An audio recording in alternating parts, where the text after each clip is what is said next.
Good afternoon. I probably ought to say right at the very beginning that I'm actually quite a fan of the political declaration and the withdrawal agreement. I'm only joking. Because that's what it is. It's a joke. I do not know.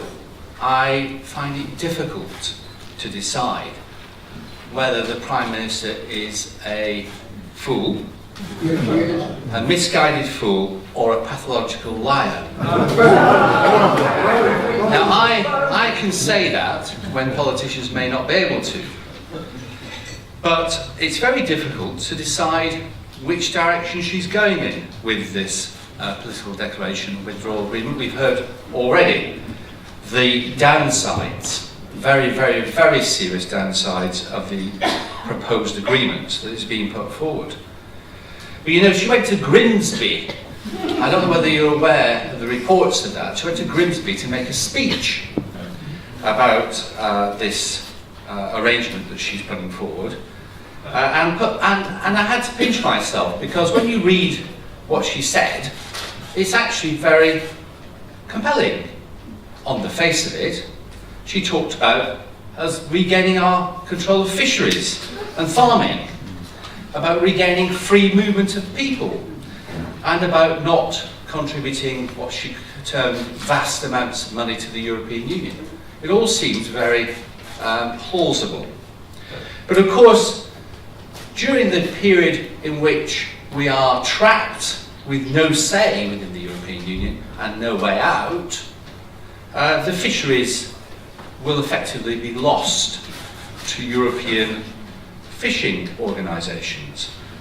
Free movement shows no sign of being implemented. In fact, the government seems to have withdrawn entirely from the control of migration in recent months.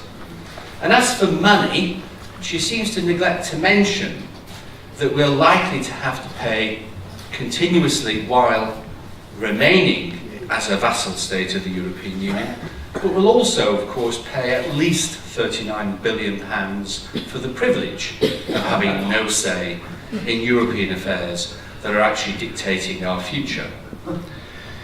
Doesn't seem to be a very good deal to me.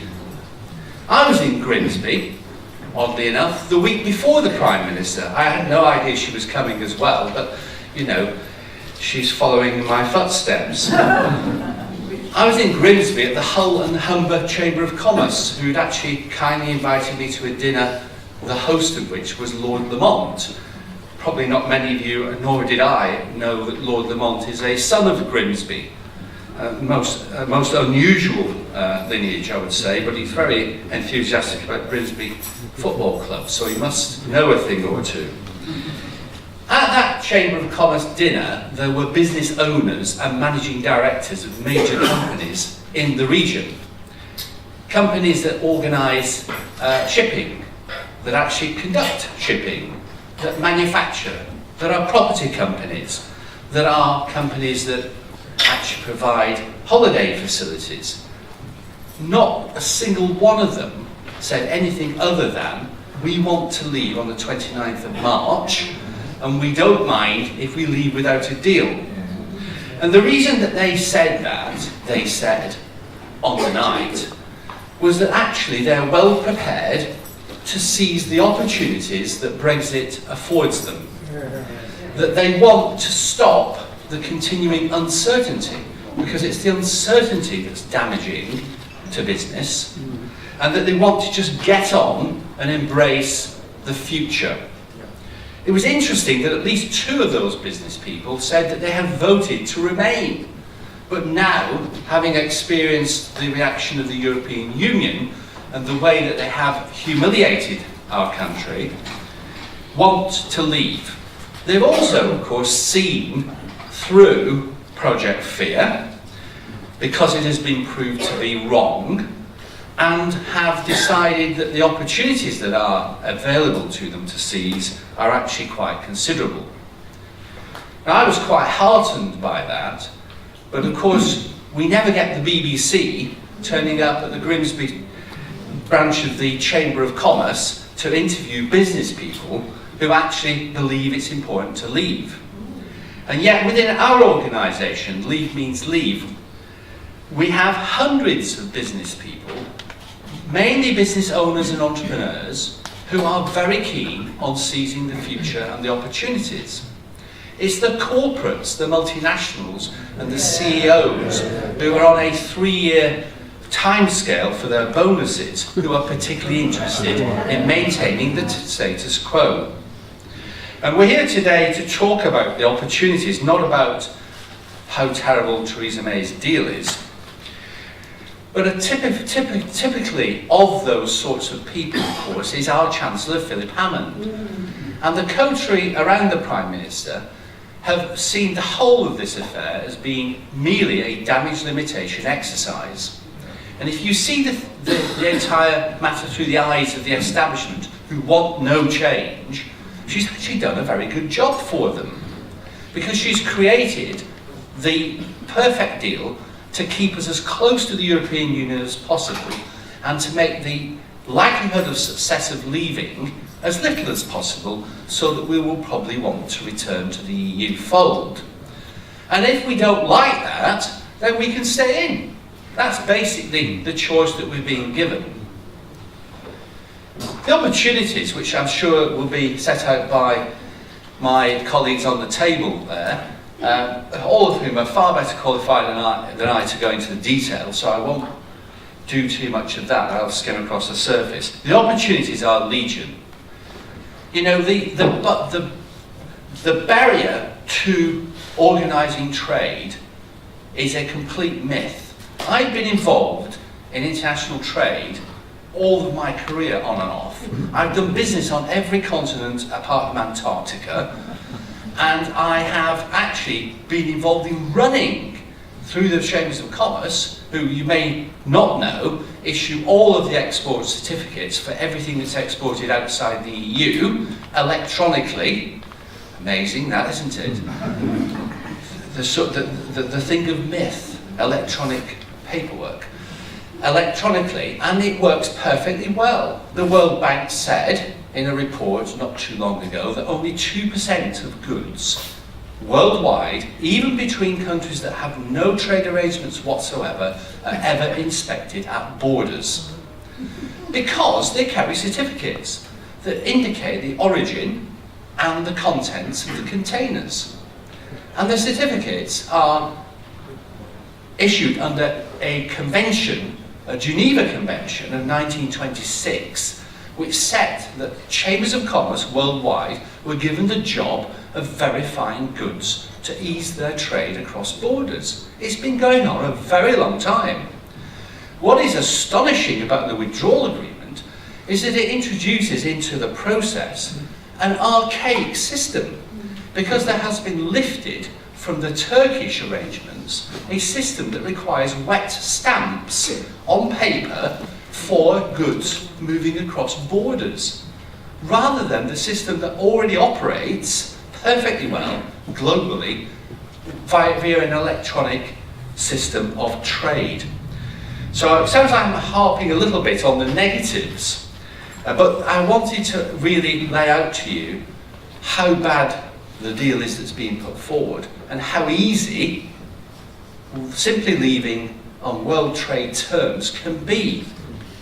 I went to Geneva to see the WTO a few weeks ago, and the WTO said to me it was perfectly possible, even now, for the government and the EU to agree under Article 24 of the GATT, General Agreement of Trade and Tariffs, to simply maintain the current arrangements that we have together on both tariffs and quotas for the foreseeable future, while we work out a trade deal, providing we are negotiating a trade deal. The issue is that neither the EU nor the UK government have asked for this, because neither of them want it. Alternatively, we could simply have a bare bones trade deal and move forward immediately on the 30th of March using that. But again, neither side want this to happen, because they're both determined to frustrate and reverse Brexit. If we we were to leave on WTO terms, we could set our own tariff schedules. And there have been hints that the government, the Chancellor, shock horror, would have to remove 90% of the tariffs, thus reducing our cost of living, introducing more money into the economy, boosting growth, and leading to a much better future. Isn't that terrible? We should all resist it. Of course, we might not want to remove all tariffs. I'll leave this to Patrick to talk about. Because, for example, if I were in the Chancellor's shoes, I'd probably keep the tariffs on automobiles in order to boost British manufacturing of automobiles. Because the relative cost of UK vehicles would be lower than imported vehicles. But I'd remove the tariffs on most other things, including the components for automobiles, thus boosting our efficiency even more. And why wouldn't you start to remove tariffs on things, for example, that we don't produce ourselves? Bananas, citrus fruit, for example. Why wouldn't you want to reduce the tariffs on things that we already import in massive quantities, like frozen cooked chicken meat, which goes into most ready meals in the UK? Why would you not want to do that? Why would you not want to reduce the cost of flat screen TVs, which we don't make? Trainers, children's clothes, all of which are imported now. Why would you not want to do that? Thus boosting our economy, giving people more spending power, and actually reducing the cost of living. I think Patrick will probably tell you by up to 4% of the economy. Of course, if you did it all at once, it would be such a massive boost to our economy, it would probably be destabilising. So you want to do it gradually in order to actually get the maximum benefit. And on trade, most of the trade issues are to do with non-tariff barriers, the real issues. So why wouldn't we want to have a situation where we can have mutual recognition? Do we really believe that we can't import Australian products because they're not as safe as the UK? Do we really believe that US products are not as safe? I mean, I don't know how many of you have been to the US on holiday, but you've not grown 2 heads or died in the process. The fact of the matter is that most of those products are of equal value and safety as the UK products, because they have very strict safety regulations. And I'll just really get controversial and have the temerity to very quickly dive into the chlorinated chicken argument. Do you know that you probably drank quite a bit of chlorine this morning in your tea? Because chlorinated water from the tap is there for a purpose, to make it safer. And all your washed salads, all your bagged salads are washed in chemicals that are either chlorine or an equivalent to remove Listeria and Campylobacter, to make it safe for you to eat them. So all this stuff is complete nonsense put up by Project Fear. We can take back control of fisheries and farming and actually provide a boost to some of the poorest communities in our nation. And we can spend the 39 billion wisely on boosting the UK economy, which will generate taxes, which will then lead to improved public services.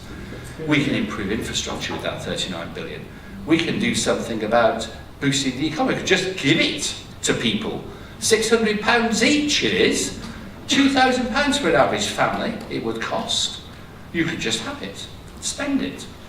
Not advocating that necessarily, but it illustrates the scale of the issue. And the fact of the matter is, there's a recurring saving that we would have of nearly £11 billion a year of the net contribution, which could be used to cut business taxes. How many businesses would welcome a cut in business rates, or corporation tax, or in fact a cut in personal income tax, which would boost spending? There's a huge opportunity for us less than 20 days down the road, if we're just prepared to seize it and to ignore the vested interests of the establishment, who simply want to maintain the status quo because it suits them. The first article I ever wrote after I resigned from the British Chamber of Commerce, I wrote for the Evening Standard, funnily enough actually after a session I'd done with John Redwood here at Church House. And the thing was entitled, "Is This a Modern Peasants' Revolt?" And I ended by saying in the article, talking of Wat Tyler and the medieval peasantry vote, watch out, because the establishment are vicious in pursuit of their own vested interests. How right I was. Thank you.